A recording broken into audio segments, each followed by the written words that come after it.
তোমায় সদাই দেখিতে মনে চায় গো রবিউল আউয়ালের আশায় বলেন বসে থাকি তোমার আশায় মাশাআল্লাহ রবিউল আউয়ালের আশায় মারহাবা বলেন। মনটাকে একটু শান্তি লাগছে না? ঠিক আমি আজকে এনে দাঁড়াইয়া বলে গেলাম বসন্ত কিন্তু আমাদের মাঝে আসবে, শীতের পরেই কি বসন্ত, কি তা বলেন বসন্ত, ঠিক না? শীতে কিন্তু পাতা ঝরে যায়, শীতে কি হয়ে যায় পাতা ঝরে যায়, আর বসন্ত আসার আগে আগে নতুন পাতা গজিয়ে যায়। তখন কিন্তু প্রত্যেকটা পরিবেশ থাকে একবারে মুক্ত। এই গাছের নিচে যেই কোনো লোক যাবে তারই দেখতেও ভালো লাগবে, আর বসন্তের হাওয়াটা গায়ে লাগলে অন্যরকম একটা অনুভূতি তার মধ্যে সৃষ্টি হয়ে যায়। ঠিক তেমনি ভাবে নবীজির আগমনের খুশিতে মুমিনের হৃদয়ে বসন্তের দোলা লেগেছে, ঠিক কিনা বলেন? ওই যে আমি একটা মিলাদে কাসিদা পড়ি, আপনারা মনে রাখেন না তো অনেক কিছুই, আমি বলি আর একটু পরে ভুলে যান। আমি একটা কাসিদা আরো কয়েকবার পড়েছি। আকাশে হাসে বাতাসে হাসে হাসে আরশ কুরসি, মক্কা হাসে মদিনা হাসে হাসে জগৎবাসী। আকাশে হাসে বাতাসে হাসে, বলেন আকাশে হাসে বাতাসে হাসে হাসে আরশ কুরসি, মক্কা হাসে মদিনা হাসে হাসে জগৎবাসী। মারহাবা বলেন। এই দুনিয়াতে কে আছে? আমরা আছি না? আরো জোরে বলেন, আছি না নাই? আরে আরো জোরে। আপনারা খুশি হয়েছেন না?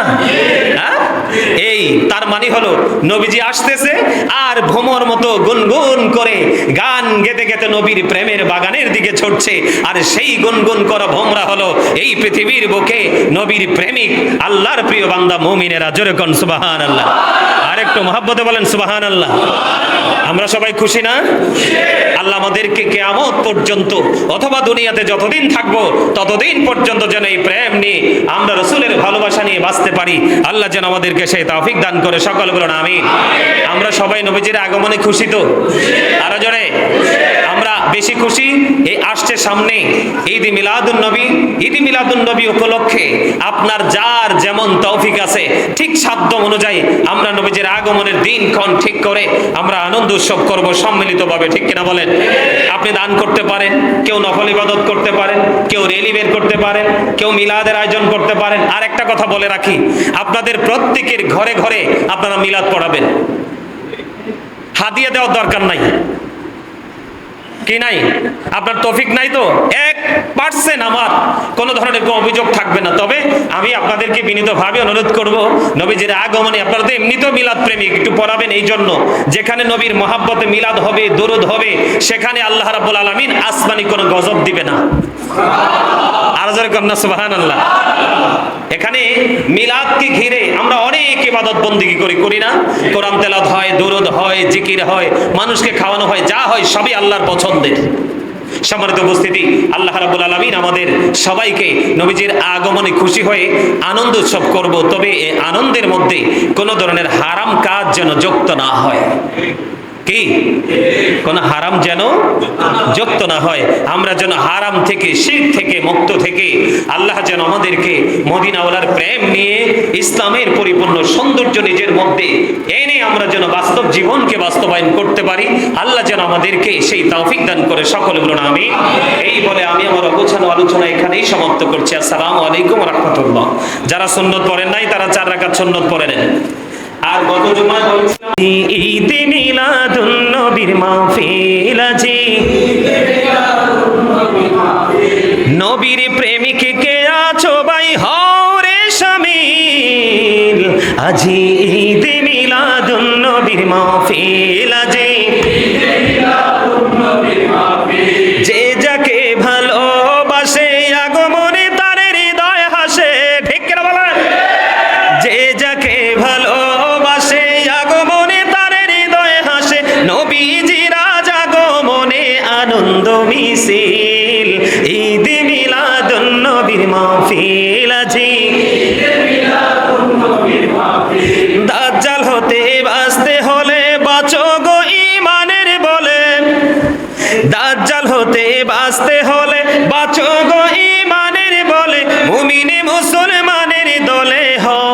শামিল ঈদে মিলাদুন নবীর মাহফিল আজি ফিল আজি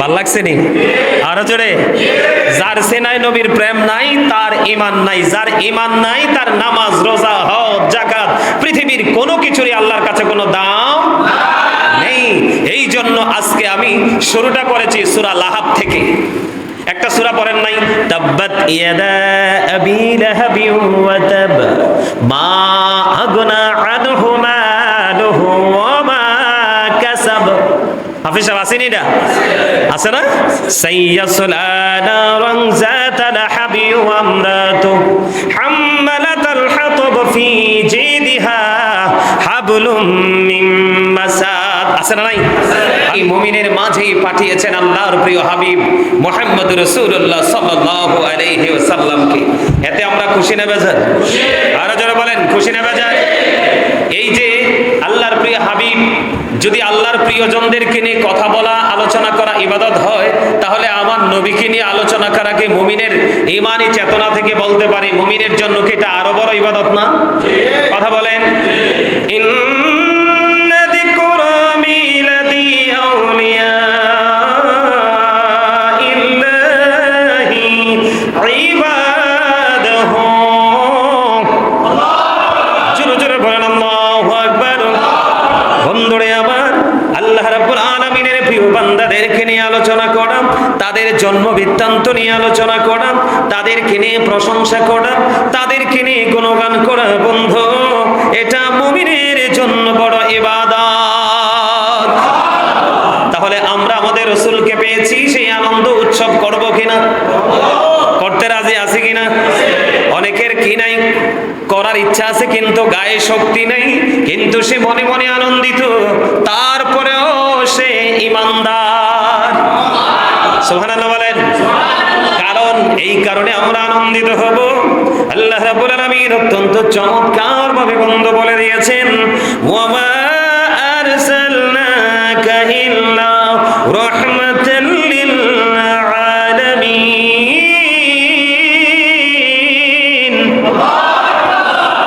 মজা লাগে না অত্যন্ত মজার আয়াত সত্যিকার অর্থে যারা নবী প্রেমিক ওলি প্রেমিক আহলুস সুন্নাত ওয়াল জামাতের অন্তর্ভুক্ত তাদের কাছে অত্যন্ত পরিচিত এই আয়াত এবং শুধু আয়াত পরিচিত নয় তাদের কাছে এই আয়াতের অর্থটাও জানা জোরে বলেন ঠিক না বা ঠিক আমরা সবাই জানি বন্ধু আল্লাহর প্রিয় হাবিব রাহমাতাল লিল আলামিন কে আল্লাহ রাব্বুল আলামিন আমাদের জন্য রহমত হিসেবে প্রেরণ করেছে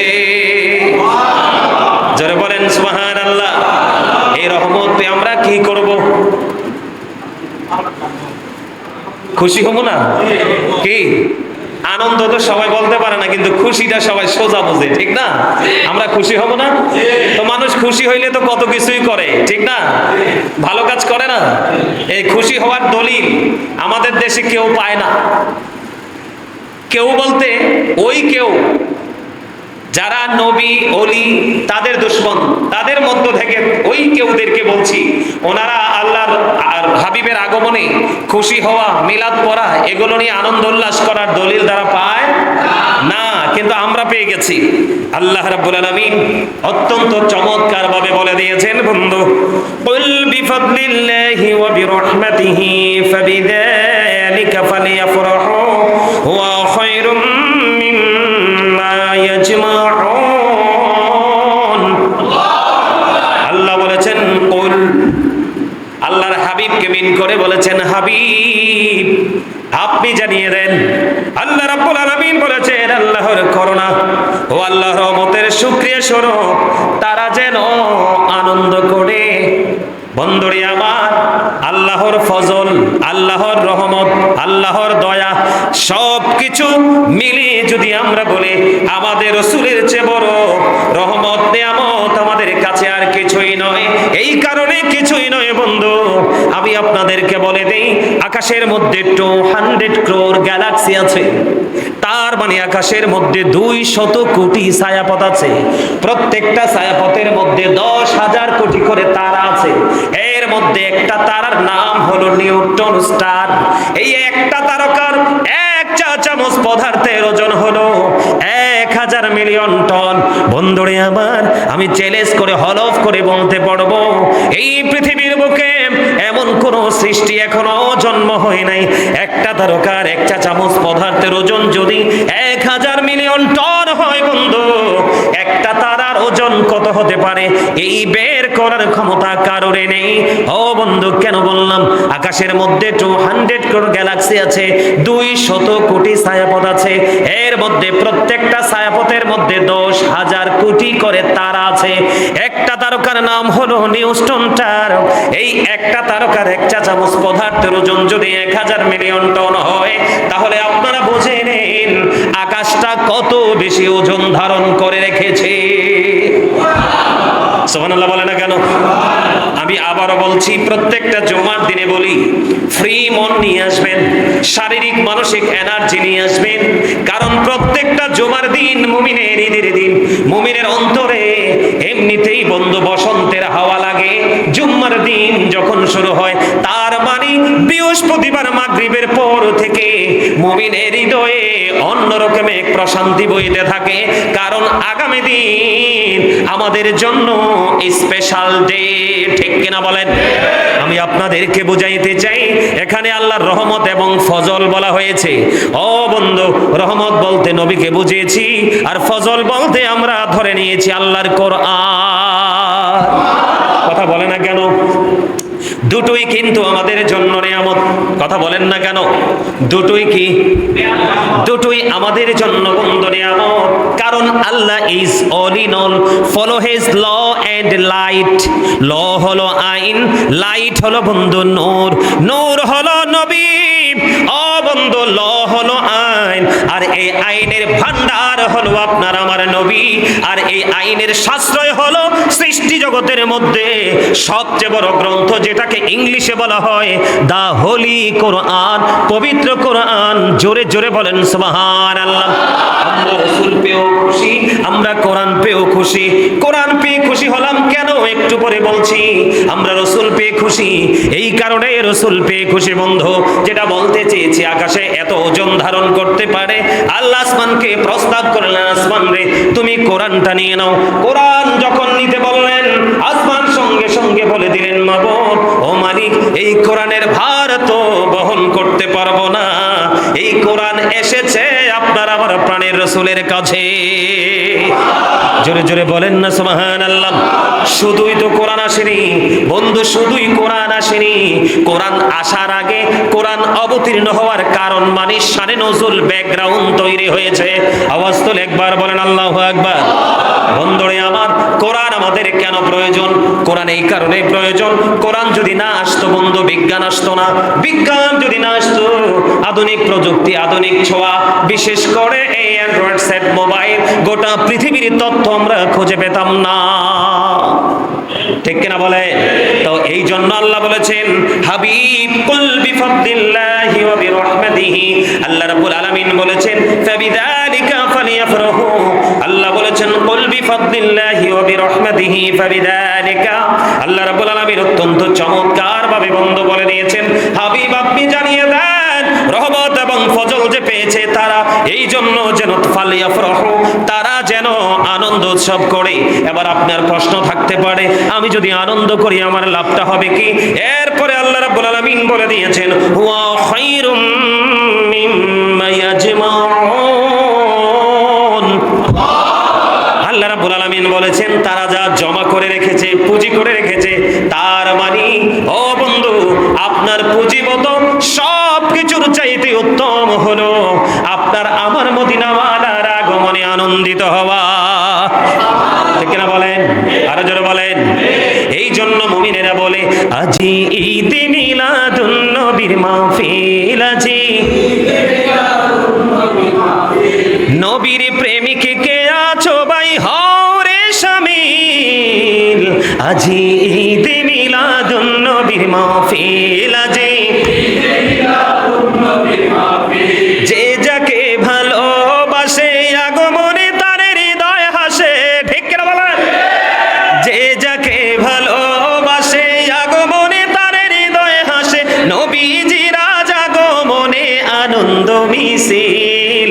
ঈদ মিলাদুন নবীর মাহফিল, আজি দাজ্জাল হতে বাঁচতে হলে বাঁচো গো ঈমানের বলে, দাজ্জাল হতে বাঁচতে হলে বাঁচো গো ঈমানের বলে, মুমিনে মুসলমানের দলে হও গো শামিল। ঈদ মিলাদুন নবীর মাহফিল, আজি ফিল, আজি ভাল লাগছে নি? আরো জোরে। যার সেনায় নবীর প্রেম নাই তার ঈমান নাই, যার ঈমান নাই তার নামাজ রোজা হজ যাকাত পৃথিবীর কোনো কিছুরই আল্লাহর কাছে কোনো দাম নেই। এই জন্য আজকে আমি শুরুটা করেছি সূরা লাহাব থেকে। একটা সূরা পড়েন নাই? তাব্বাত ইয়াদা আবি লাহাবি ওয়া তাব মা আগনা আনহু মালুহু ওয়া মা কাসাব। হাফিজ সাহেব আসেনি? এটা আছে না? সাইয়াসলা নারান যাতা লাহাবি ওয়া আমরাতু হাম্মালাতাল হাতাব ফি জিদিহা হাবলুম মিন মাসাদ। আছে না নাই? আরো জোরে কোন। এই পুরাটাই অভিশাপ, কথা কয় না? এই পুরা সূরা লাহাবটাই কি অভিশাপ। এই সূরা লাহাবটা নাজিল হয়েছে আবু লাহাবকে ঘিরা। কি? আরো জোরে। কাকে? আল্লাহ রাব্বুল আলামিন বলেছেন তাব্বাত ইয়াদা আবি লাহাবি ওয়া তাব। আল্লাহ বলেছেন ধ্বংস হয়ে যাক আবু লাহাব এবং তার দুই হাত সহ। কথা বলে না কেন? মা আগনা আনহু মালুহু ওয়া মা কাসাব। আল্লাহ রাব্বুল আলামিন বলে দিয়েছেন যে যে উপার্জন করেছে ধন সম্পদ এগুলো কোনো কিছুই কাজে আসেনি। অনতি বিলম্বে সে বন্ধু জাহান্নামে যাবে। অনেক বড় ভয়ঙ্কর খবর। আবু লাহাব তার হাত, তার ধন সম্পদ সব কিছু ধ্বংসের পরিণত খবর দিয়েছেন আমার আল্লাহ। নাউজুবিল্লাহ বলেন। আর জোরে বলেন। ও বন্ধু, এত অভিশপ্ত আবু লাহাব, এরপরেও প্রতি সোমবারে আবু লাহাবের কবর আযাব মাপ। সুবহানাল্লাহ কইতেন। এত বিপদের মাঝেও যখন মানুষ দেখেন কারেন্টটা গেলে এখন কেরম লাগে, এটা ফিল করতে পারেন না? বেশি দূরে যাওয়ার দরকার নাই তো, এখন কারেন্ট গেলেই তো বোঝা যায়। কি কোন? কারেন্ট গেলে কেমন লাগে? একেবারে জীবনটা বাইরে হয়ে যায়। ঠিক কিনা বলেন? সাইয়েন মানুষ মজার খাবার খাইয়াও এত জোরে আলহামদুলিল্লাহ বলে না, কারেন্টটা যাওয়ার পরে ফিরে আসলে যেই জোরে আলহামদুলিল্লাহ কর। কথা কয় না কেন? কারণ বাতাসটা গায়ে লাগলেই তো রিল্যাক্স। ঠিক না? ঠিক বন্ধু, এই জন্য বলে দিলাম আবু লাহাব তাকে আল্লাহ অভিশপ্ত করেছে, সব কিছু অকেজো করে দিয়েছে। তারপরেও প্রতি সোমবারে আবু লাহাবের কবর আযাবটা মাফ করে দিয়েছেন আমার আল্লাহ। তাকে প্রতি সোমবারে বন্ধু পান করানো হয়। এটার কারণ কি?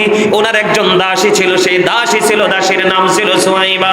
দাসী যখন বন্ধু নবীজির যখন বিলাদত মোবারক হলো, দুনিয়ায় নূরানি শুভ আগমন হলো, সেই আবু লাহাব তার দাসী সুয়াইবাকে তিনি আজাদ করে দিয়েছেন, মুক্ত করে দিয়েছেন। এই দিন নবীজির আগমনের দিন। ও বন্ধু, দাসী সুয়াইবাকে আজাদ করে দেওয়ার কারণে আমার আল্লাহ এত বেশি খুশি হয়েছিলেন। আবু লাহাব, ও আবু লাহাব, আমি আমার হাবিবকে দুনিয়াতে রহমত হিসাবে প্রেরণ করেছি। আর উনি এমন একজন নবী যিনি নবীদের নবী রে, যেই নবীরে কষ্ট দিলে আমি আল্লাহ সইতে পারি না। আমার নবীকে, আমার হাবিবকে দুনিয়াতে পাঠিয়েছি, আর তুমি খুশি হয়ে তোমার দাসীকে তুমি আজাদ করে দিয়েছো, মুক্ত করে দিয়েছো। আমি আল্লাহ তোমার জন্য আজকের দিনটা কিয়ামত পর্যন্ত নিয়ামত হিসাবে বরাদ্দ করে দিলাম। ও বন্ধু, এখনো পর্যন্ত প্রতি সপ্তাহে প্রতি সোমবারে আবু লাহাবের কবর আযাব বন্ধ। আর আমরা দেশের কাঠমোল্লারা, ফেতরা খাওয়া মোল্লারা কয় নবীর আগমনে বলে খুশি হওয়া বেদাত। কথা কন না কেন? গলাতি ফাটাই ফেলছে শেখ হাসিনার আমলে। যে ভাস্কর্য হারাম, এখন নিজের ভাস্কর্য দেখা দিয়ে মুখে ট্যাপ দিয়ে তালা দিছে। কথা বলেন না কেন? আরো জোরে। সঠিক বললে চিরকালই বলবো সঠিক, আর আমি যদি ঘুষখোর হতে মন চায়, আমি সারা জীবন ঘুষ খাবো আর এহেনের জগরা হেনে লাগাবো। কথা বলেন না কেন? হয় নেগেটিভ, না হয় পজিটিভ। ঠিক না? ঠিক কিনা বলেন? হয় চোর, না হয় ভালো মানুষ, হয় পাক্কা মুনাফিক, না হয় পাক্কা ইমানদার। ঠিক কিনা বলেন? কখনো ইমানের ঘন্টা বাজাবো, আবার ওই ইয়াজিদ বাহিনীর মতো ইমানের ঘন্টা বাজিয়ে ভিতর থেকে ইমানকে একবারে পেঁচিয়ে নিয়ে বুড়ি গঙ্গাতে ভাসিয়ে দিব। এমন মুসলমান হওয়ার চেয়ে না হওয়া অনেক ভালো। ঠিক কিনা বলেন? অনেক বিতর্কিত বিষয় আছে, সেইগুলো নিয়ে কিন্তু মাত নাই। কয়দিন আগে খবর পেলাম, একজন বলতেছে 5ই আগস্টে যারা মারা গেছে তারা নাকি উহুদের ময়দানে যে যুদ্ধে শহীদ হয়েছে শহীদদের মর্যাদার সমতুল্য। আরে আরো জোরে বলেন না নাউজুবিল্লাহ। এখন মোল্লারা কি ফতোয়া দিবে? ওমা কথা কান না কিনলে। এখন মোল্লারা কোথায়? নাকে তেল দিয়ে বালিশ ছাড়া ঘুমাই গেছে, আর সদা কইতে পারতেছে না। তাহলে এখানে বোঝা যায় সত্যিকার অর্থে মিলাদুন নবী তাদের ফ্যাক্ট না, তাদের কাছে সবচেয়ে বড় ফ্যাক্ট হলো ওই যেমন আমার রাসূলের জামানায় ছিল আব্দুল আহাব নাজদ, নাউজুবিল্লাহ বলেন। সেই সময় থেকে নাম বদলে বদলে আপনার খাবার কিন্তু প্যাকেটে একটাই রয়েছে, কিন্তু মোরগ চেঞ্জ হয়েছে। কথা বলে না কেন? চরিত্র কিন্তু একটাই আছে, কিন্তু লেবাসটা চেঞ্জ হয়েছে। সেই তৎকালীন সময়ে আল্লাহর হাবিবের দুশমন ছিল আব্দুল ওয়াহাব নাজদ। এই আব্দুল ওয়াহাব নাজদের দোসরেরা এখনো পর্যন্ত রসুলের বিরোধিতা করছে, কিন্তু রসুলের সম্মান দিন দিন বৃদ্ধি হচ্ছে। আপনি আমি রসুলের সম্মান বৃদ্ধি করি বা না করি, কিন্তু আল্লাহর হাবিবের মর্যাদা কেউ কমাতে পারবে না, কারণ আবার আল্লাহ বলেছেন ওয়ারাফা'না লাকা যিকরাক। আমি কিন্তু এখানে আলোচনা করেছিলাম আরো 2 জুম্মা আগে, আপনাদের মনে আসেনি? আরো জোরে বলেন, আছে? তাহলে এতে কি বোঝা গেল? আবুল আহাব অভিশপ্ত, ধন সম্পদ সবকিছু, তারপরে আবুল আহাবের প্রতি সোমবার কবর আযাব মাপ। এই কারণে নবীজির আগমনের দিন সে তার দাসীকে মুক্ত করে দিল। ওয়াজ মজা লাগতেছে না? না, এইটাই তো লাগার কথা, আগে মজা। কথা কয় না কেন? আমরা সবাই মুসলমান দাবি করি, নবী ছাড়া কি ইসলামের কোনো সৌন্দর্য আছে? নবী ছাড়া কি ইসলামের কোনো পরিপূর্ণতা আছে? আরে নাই তো মিয়া, নাই। এই যে দেখেন, আমি এক্সাম্পল দেই, এই যে ওয়াল দেখছেন, এটা একবারে ফিল আপ না? কথা কয় না কেন? একবারে ফিল আপ না? যদিও আপনারা ঠান্ডা বাতাসের জন্য এটা রেখে দিছেন, কিন্তু এটা এখনো অপূর্ণ রয়ে গেছে। কথা কয় না কেন? আপনারা এই দিক তাকান, একবার তাকান, সবাই তাকান, এটা প্র্যাকটিক্যালি শিক্ষাত। এই যে ওয়াল, এটা একদম পরিপূর্ণ না? সুন্দর লাগে না? কিন্তু এদিকে তাকায় দেখেন, এটা অপূর্ণ রয়ে গেছে না? ঠিক তেমনি ভাবে হাদিস শরীফের মধ্যে এসেছে আমার নবীর মর্যাদাটা এমন, আল্লাহ রাব্বুল আলামিন পৃথিবীর বুকে নবী রাসূলগুলোকে পাঠিয়ে দিলেন। আমার আল্লাহ রাব্বুল আলামিন আমার নবী আসার পূর্বক্ষণ পর্যন্ত অপূর্ণ ছিল, আমার নবীকে পৃথিবীর বুকে পাঠিয়ে নবুয়তের দরজাটা পুরো পরিপূর্ণ করে দিয়েছে। জোরে জোরে কন্যা সুবহানাল্লাহ। এমন মর্যাদার অধিকারী আপনার আমার প্রাণের রাসূল। বন্ধুরে আমার, শুধু আমরা সুন্নি জামাত নই, আমার নবীকে আমরা ভালোবাসবো। ও বন্ধু, যদি মুমিন হতে চাই, আবুল আহাবের কবর আযাব আল্লাহ প্রতি সোমবারে মাফ করে দিয়েছে। আপনাদেরকে আমি আরেকটা তথ্য দিয়ে দেই, আল্লাহ রাব্বুল আলামিন আমাদেরকে কি তথ্য দিয়েছে বন্ধু? লাকাদ জাআকুম রাসূলুম মিন আনফুসিকুম আজিজুন আলাইহি মা আনিতুম হারিসুন আলাইকুম বিল মুমিনিনা রাউফুর রহিম। আর জোরে বলেন একবার আল্লাহু আকবার। ও বন্ধু, আল্লাহর হাবিব আমাদের জন্য কত বড় নিয়ামত। আল্লাহ রাব্বুল আলামিন বলেছেন, আমি অবশ্যই তোমাদের মধ্য থেকে তোমাদের নিকট এমন একজন রাসূল তোমাদের কাছে আগমন করেছে, যিনি তোমাদের কষ্ট সহ্য করতে পারে না, তোমাদের কল্যাণ অতিমাত্রায় কামনাকারী। ও বন্ধু, মুমিনের ব্যাপারে পূর্ণ দয়াদ্র ও দয়ালু। জোরে জোরে কোন সুবহানাল্লাহ। আল্লাহ রাব্বুল আলামিন বলে দিয়েছেন, তোমাদের মধ্য হতে তোমাদের নিকট একজন রাসূল আগমন করেছে। জোরে জোরে কন্যা সুবহানাল্লাহ। যিনি এমন একজন নবী এসেছে, এই নবী হলো আপনার আমার প্রাণের নবী। তিনি আপনার আমার বিন্দু পরিমাণ কষ্ট তিনি সহ্য করতে পারে না। তো যেই নবী, আপনার ছেলে জন্ম হইয়া চোর হইব না, ডাকাইত হইব না, গুন্ডা হইব নাকি মানে মুমিন হইব, এটা তো আপনি আমি আমরা কেউ জানি না। ছেলে হোক বা মেয়ে হোক, বাবা মা অনেক আনন্দিত হয় না, অনেক অনুষ্ঠানও তো করে, কথা বলে না কেন? তো এটা এত সন্দেহ থাকার পরে এত নিখুঁত অনুষ্ঠান আমরা করে ফেলি। আর যেই নবী রহমত হিসাবে পাঠাইছে, একাধিক দলিল আছে, দলিলের তো শেষ নাই,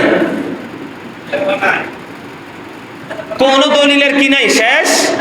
যেই নবী আমাদের জন্য রহমত দুনিয়াতেও আখিরাতেও, তো সেই নবীর আগমনে আমরা খুশি হতে পারবো না? এর চেয়ে বড় লজ্জা, এর চেয়ে বড় অপমানজনক কথা আর কি কিছু আছে? কথা বলেন, আছে? আমরা এক কথায় কোনো দলিল ছাড়াই, কোন ফতোয়া ছাড়াই আমরা আমাদের রসুলকে ভালোবাসি। আমরা আমাদের রসুলের আগমনের খুশিতে, যার তৌফিক যেমন আছে ঠিক তেমনি ভাবে আমরা নবীজির খুশিতে আনন্দ উৎসব করব। রাজি আছেন না? আরো জোরে। আমাদের আগের নবী ছিল কে? ঈসা রুহুল্লাহ, যিনি বাবা ছাড়া পৃথিবীর বুকে এসেছেন। ঈসা নবীর মা হলো মরিয়ম। আজকে খুতবায় পর্যন্ত বিষয়টা এসেছে, আমার আল্লাহ মরিয়মকে নিয়ে পর্যন্ত কোরআনে আলোচনা করেছে। সুবহানাল্লাহ বলেন না কেন? মা মরিয়মকে নিয়ে আলোচনা করেছে, ও বন্ধু ঈসাকে নিয়ে আলোচনা করেছে। সুবহানাল্লাহ বলেন, আরো জোরে বলেন। ইয়াহিয়াকে নিয়ে আলোচনা করেছেন, ইব্রাহিম আলাইহিস সালামকে নিয়ে বন্ধু আলোচনা করেছেন, মূসা আলাইহিস সালামকে নিয়ে বন্ধু আমার আল্লাহ আলোচনা করেছেন। এই কথা আপনারা বিশ্বাস করেন কি করেন না? আর আদম সফিউল্লাহকে নিয়ে এত সুন্দর আলোচনা করেছেন, ঠিক না ঠিক? তাহলে আমার নবীর আলোচনা করা দরকার আছে না নাই? আর একটু মহব্বতে। ঈসা নবীর উপর ইনজিল কিতাব বন্ধু নাজিল হয়েছে। ঈসা রুহুল্লাহ তিনি বলে গেলেন, নবীজির মিলাদের আলোচনা কেমন করে করতেছে দেখেন। তিনি বলতেছে, আমার চলে যাওয়া তোমাদের জন্য মঙ্গল, আমার চলে যাওয়া তোমাদের জন্য নিয়ামত। কেন গো, কেন গো? এই কারণে আমার চলে যাওয়া তোমাদের জন্য নিয়ামত, কারণ আমি চলে যাওয়ার পরে এমন একজন নবী এই পৃথিবীর বুকে কদমটা বাড়িয়ে দিবে, ওই নবীজির জুতার ধুলা, জুতার ফিতা খোলার যোগ্যতা আমি ঈসার না। জোরে কন্যা সুবহানাল্লাহ। এটাকে নবীর মিলাদের আলোচনা না? কথা বলেন না কেন? তার মানে আজকে আমি আপনাদের থেকে বিদায় নিয়ে যাচ্ছি, আজকে আমি খুশি হয়ে আপনাদেরকে দোয়া দিয়ে আপনাদের কাছ থেকে বিদায় নিয়ে যাচ্ছি। আমার চলে যাওয়ার পরে অনেক বড়, অনেক মর্যাদার আরেকজন মানুষ আপনাদের কাছে আসবে। তার মানে কৌশলে আমি যিনি আমার পরে এখানে আসবে, আমি তাকে নিয়ে একটু আলোচনা করে ফেললাম। আমারটা হলো কৌশল, কিন্তু ঈসা নবীরটা কৌশল নয়। ঈসা রুহুল্লাহ আল্লাহর হুকুমে আল্লাহর হাবিবের আলোচনা করে গেছে। সুবহানাল্লাহ বলেন না কেন? তাহলে আমরা সেই নবীর আগমনে খুশি না বেজার? আরো জোরে বলেন। বলেন রবিউল আওয়ালে তোমায় ডাকি সকলে, তুমি ডাকো উম্মতিয়া, উম্মতের কান্ডারি হইয়া। বলেন তুমি ডাকো উম্মতিয়া, উম্মতের কান্ডারি হইয়া। বসে থাকি তোমারি আশায় গো নবীজি, রবিউল আওয়ালের আশায়। বলেন বসে থাকি তোমারি আশায়। ঈদ মিলাদুন নবীর মাহফিল আজি, নবীর প্রেমিক কে আছো ভাই হও রে শামিল। আজি ঈদ মিলাদুন নবীর মাহফিল আজি, যে যাকে ভালোবাসে আগমনে তার হৃদয় হাসে। ঠিক কিনা বলেন?